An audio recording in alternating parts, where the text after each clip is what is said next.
Hi, I am George Odom, a proud member of the UNF SCIPE team. Our Capital Markets project, Intellectual, Capital, and Capital Markets, is by all accounts a success story. The project taught high school students the fundamentals of capital markets by utilizing a number of interactive sessions. It also highlighted the strong correlation between intellectual capital and capital markets. This project started in the library at Raines High School, located in Jacksonville, Florida, on April 16, 2007, and ended at the University of North Florida on April 23, 2007. Unfortunately, Raines has a dropout rate of over 50% and is located on the north side of Jacksonville, an area known for crime, low-income families, mostly minorities. The program was designed to reach out to these students, informing them of the unlimited opportunities unique to capital markets. The first phase of the program was a PowerPoint presentation. Our beloved Melissa Valdez kicked off this segment. She used a number of visuals to aid her explanations of capital market concepts such as exchanges, interest rates, bonds, stock, intermediaries, and inflation. Let's listen in as Ms. Valdez explains. Cash, when you put cash in the market, like a money market account, your savings account, everybody here that has those accounts, you're probably earning like a small amount, a percentage that the bank's giving you for allowing them to use your money or to hold your money. So they're not going to give you that much money because they're not doing anything with that. They're not really getting anything back from that. So they're not going to bother to pay you a lot for that. But as you go up and up, you see there, and here, low and high, the cash not earning that much. Fixed interest, which is basically like a bond, something like that, is still so safe that you're really not going to earn any money on it. So that's kind of in the low. Property would be something like residential real estate, commercial real estate. You're going to earn a little bit more on that because the market is a little more flexible. You have the opportunity to kind of do a higher buy and sell. And then shares just means stock. Stock's going to get you the most money simply because the market fluctuates so much and there's so much potential. That's where you're going. That's going to be the highest return. But it's also going to be the highest risk. You see the low and high category where the risk is. It's just common sense that the more riskier it is, again, the higher return you get. I took over from Mrs. Valdez with a very interactive session on inflation and how it affects capital markets. Students were very excited and quizzed me on this topic.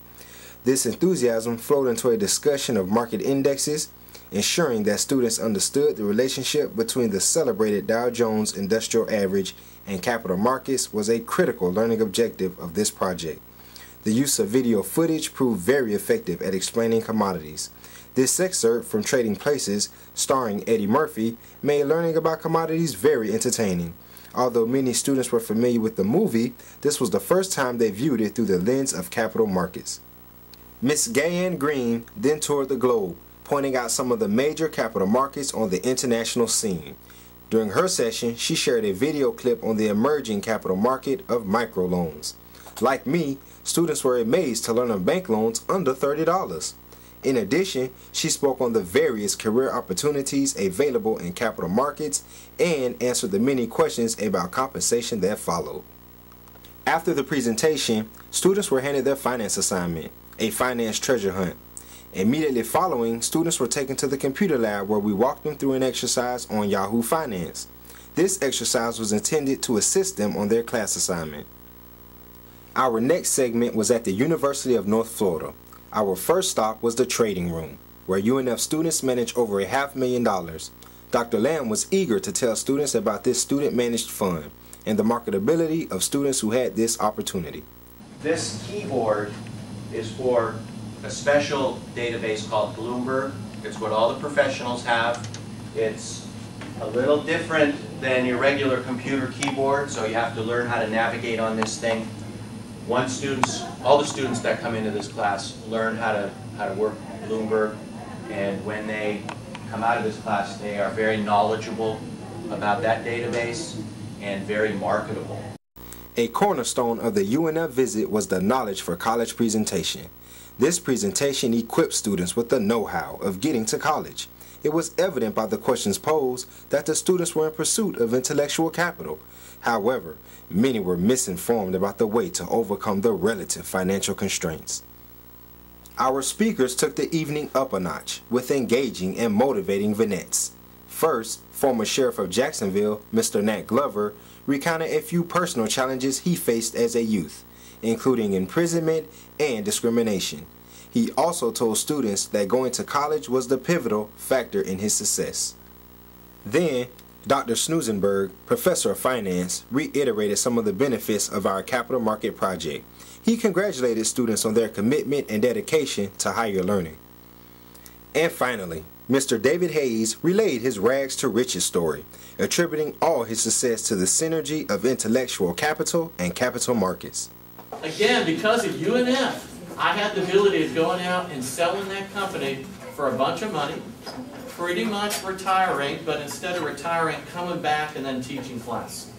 So I'm here now to tell you guys it's really possible when you see all these numbers, all the things people have talked about, how much money you can make, how well you can do, and how you can help others, you guys can do it.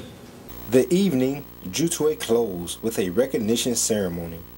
All students who participated in the project were awarded a certificate of achievement. The first, second, and third place winners of the finance competition got a few moments in the spotlight. Last, but definitely not least, we took time to recognize Miss Massey, an instructor at Raines, for her commitment and dedication to her students. Now, let's hear from some of the stakeholders. What's your name? Michelle Durant. What year are you? 2007. What year are you in? 12th grade. True, so you're a senior? Mm-hmm. Are you signed up for college already? Yeah, I'm planning on going to the University of Florida. Oh, really? What are you going to major in? Do you have an idea? Biology. Oh. Planned out. I got it together. Have you taken like any finance or economics classes here? No, I'm in economics now. Really? Do they ever have programs like this? No, actually, this is kind of nice. This is the first time anything has been done to me, so I think it's kind of nice. What do you think would have made the presentation either easier to understand or like relating to anything? It was actually good. It's just like in the beginning, we was like, what are we doing here? Like, it was kind of strange, but then when we started talking and people started asking questions and it started getting more better. So maybe a description of what your purpose was or what the presentation's purpose was to give you like a Yes, sir. Okay. What do you think was the hardest part of the presentation to understand? If anything, you may have understood everything. I kind of did understand everything, but to a certain point, it's like some of the words you were saying, but then again, when you broke it down, everybody got it. What do you think about doing another workshop like this or setting them up, systematically? I think it's going great. forward? It's such a great opportunity for our kids, for any kids, but I know it's really good for them. And the curriculum here doesn't expound on it very much. Investment side, so it's really, really good. I don't think any high school, even at Sandwood, I went to Sandwood and I took the AP Economics. Really? And that was really almost the highest that genre that you can go. And they didn't do the investment so much, right? There were no investments at all. So. The kids, they ask me, what about the stock market, Ms. Massey? And I'm like, I have this really tight, strict curriculum, but, I have to at least elaborate a little bit. Thank you for sharing in our moments of enlightenment. We sincerely hope you enjoyed it as much as we did.